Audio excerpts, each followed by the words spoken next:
Boa tarde a todos.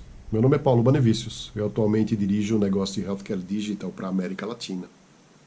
Antes de mais nada, eu gostaria de agradecer a oportunidade de tê-los, o tempo aplicado nessa Semana da Radiologia. Hoje a gente já está aí no último dia e espero que o material compartilhado tenha sido de grande importância e relevância para vocês, pois de fato foi construído com muito carinho pela organização. Agora, nos próximos 30 minutos, nós vamos ouvir o David Seda.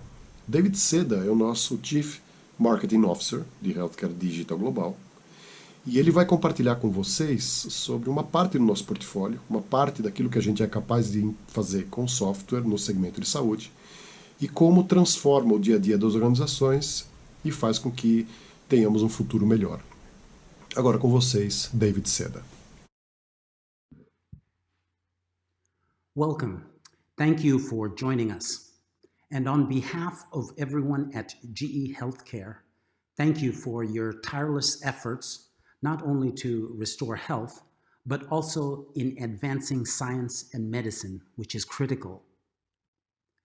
As our world struggles and fights to prevail over this germ, maybe a word that captures a common sentiment is survival. We speak of patients surviving, but we also ask if our normal way of life will survive, or if our economies can survive. Indeed, many are on the receiving end of COVID-19. Across every facet of our daily lives, we witness the fight for survival. Small businesses, families, these are some big businesses that have filed for bankruptcy. National economies are suffering. And of course, the millions of patients who have contracted this deadly disease. And for patients, radiology is almost always at the center of diagnosis and treatment. There is hardly any case that at some point doesn't interact with radiology. I'm going to describe just 3 things that we've introduced in recent weeks to help our radiology customers with some of the challenges they face with COVID-19. The first is remote access. How does a clinician working in a field hospital on a laptop or a tablet access a patient's history or priors? Many clinicians will have traveled from outside their home state to help and may not have access to the hospital network. Today, field hospitals are set up in football stadiums and convention centers and parks. We have a cloud-based application that allows a clinician to self-register with a browser on a mobile device and have immediate and secure access to patient images and history. Here's how it works. The clinician creates a new login in our application. They enter the account information provided by the hospital. The information is immediately verified, and then you enter your security questions. And now you will have access to cases shared with you. Other clinicians can send you cases or images for comment or second opinion, and vice versa. For a clinician who has never used this tool before, we created a YouTube video that will take you from start to finish in just 9 minutes. You will be up and running on the system. When you click on a patient case in this browser-based zero-footprint viewer, the full contents appear. In this case, there is a diagnostic imaging report attached here on the left, and to the right are multiple prior studies, including a time series file that can be played. Here is a different patient case. The zero-foot. So that's remote access. It serves several use cases. The second area where there's been quite a bit of activity is diagnostic artificial intelligence. One key to AI is not imposing it on clinicians, and another, when they do choose to invoke or utilize AI, it should be fully and seamlessly integrated into their existing workflows. So let's take a look at how we've done that, and then I'll share some updates on COVID algorithms. On the left, studies coming from imaging modalities are today sent to the PACS, or a vendor-neutral archive.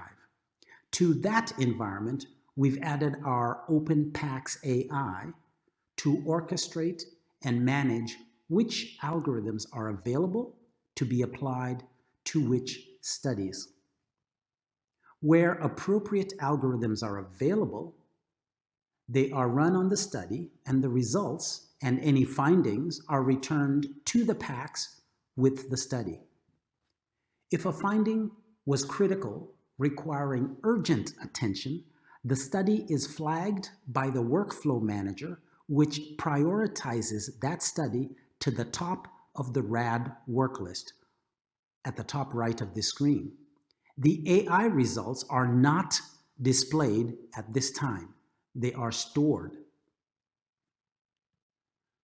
The radiologist next to the study indicating that AI has a finding. The radiologist can choose whether or not to see the finding. Some radiologists prefer to complete their own reading and interpretation before looking at AI results. Other radiologists do not want to see the AI results at all. That's fine too. If you choose to click on the finding, this window shows what was indicated and the degree of confidence. More click, and the AI now displays the original study on the left and a secondary image capture on the right, in this case with an overlay to indicate where the findings were identified.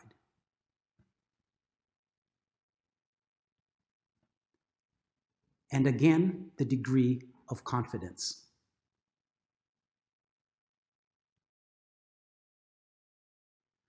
The system can also be configured to send urgent SMS text messages to clinicians when a finding is considered critical.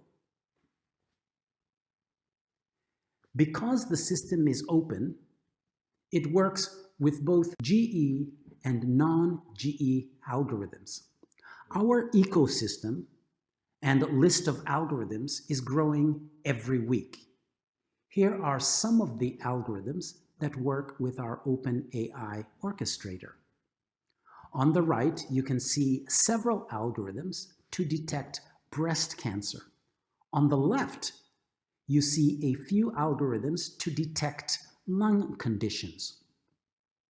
In response to the COVID outbreak, several companies with algorithms for lung CT and X-ray have updated their models and retrained them on COVID-19 datasets. As a result, Lunit has an algorithm that is being used in Korea and Brazil for triage and monitoring of COVID-19. ADOC also recently had their algorithm approved for detection and prioritization of incidental CT findings associated with COVID-19. In a study published by universities of Brussels, Chicago, and Brescia, 8 to 10% of patients undergoing CT scans for other conditions were discovered by radiologists to have COVID-19. These patients who were undergoing oncology screenings or being screened for abdominal pain did not exhibit any COVID-associated respiratory symptoms. Prompt identification of these incidental findings allows action to be taken sooner with regard to treatment or appropriate isolation.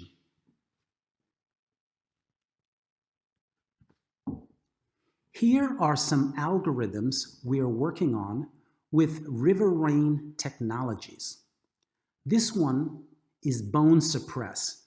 It uses some very innovative image enhancement technology designed to increase the clarity of chest X-rays by suppressing bone on digital images. If you look at the image on the right, you can see what Bone Suppress does. The River Rain X-ray algorithms include early-stage cancer detection, while their CT algorithms accurately detect and characterize lung nodules. And that concludes the section on AI and how we're working with our third-party ecosystem to ensure that the AI we offer is seamlessly integrated into your workflows and that AI is positioned to assist you in reading and interpretation, while always putting you, the radiologist, in control of whether you apply AI or not. And now the very interesting topic of how we're using predictive models to better manage scheduling, to improve the patient experience, and very importantly, to manage the flow of work against the available staff and resource capacities. Some hospitals, of course, have begun the careful process to re-emerge from COVID-19 and are now dealing with a significant backlog of deferred elective or non-emergency procedures. How do you prioritize and deal with the backlog? How do you ensure compliance with new device disinfection protocols? How long will it take to recover from the backlog? First, to help with backlog planning, we need some baseline data from your GE devices. Without installing any new software, we can get the data we need from two sources. There's a good chance you're either running DoseWatch to monitor radiation from the devices or iCenter. iCenter is a cloud-based software that hospital managers use to improve operational performance and asset utilization. It monitors patient and exam volumes on our CT, MR, X-ray, PET, and ultrasound. If you are running one of these, we will take both historical data and current data and run models that baseline your activity prior to COVID and during COVID. Then we'll meet with you to share the COVID-19 impact, the current state, and identify the indicators useful in building the recovery plan. On the right, you can see what we'll do in such an engagement. We will analyze your procedure mix, room turnaround times, and staffing. We'll look at clinical consistency, how much variation exists in your protocols. We'll look at your schedule block times compared to actual scan times. And we will help you look at how you prioritize procedures during recovery. By running analytics, our experience shows that we can reduce backlog by up to 8 weeks. Of course, your results may vary, but it is clear that most scheduling can be optimized. So here's where we start. Step 1 is a precise quantification of the COVID-19 impact on your activity. In this particular case, we're able to say with certainty that COVID-19 cases currently take 5% of your former capacity, and it is slowly increasing. Next, we look at any new procedures implemented during COVID that could impact schedules, and we'll check whether you actually have compliance today to those new procedures. Here, for example, we know the disinfection protocols take 10 minutes. We look at the actual time between scan stop and scan start. If it's 10 minutes or more, we know it was possible to be in compliance. On the other hand, if it is less than 10 minutes, we know for sure there was non-compliance. In step 2, your hospital will make a determination on what procedures to prioritize. We will help prioritize the exam types based on the backlog mix. Based on the time per scan, we'll be able to state how many slots are needed in order to recover from the backlog. Once we have that data, we'll look at what levers or variables you might be able to flex. Can you flex on hours or on staff? Or can you add a device? We can show the impact of different strategies. Here, you see them as different scenarios based on what you can adjust: hours, staffing, devices. We can predict the impact on number of exams per week and the rate of backlog recovery. So this is truly an exercise of using data to predict, model, and plan for the re-emergence post-COVID.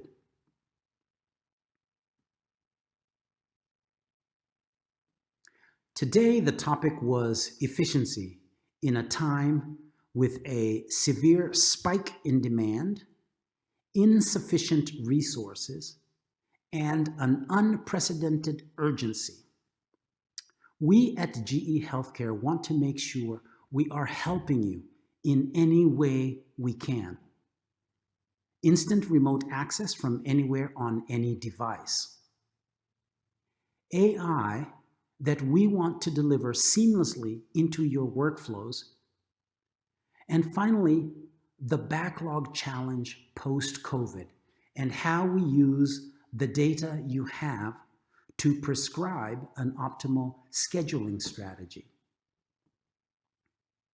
We are truly humbled by what you do, and we want to earn the right every day to help you.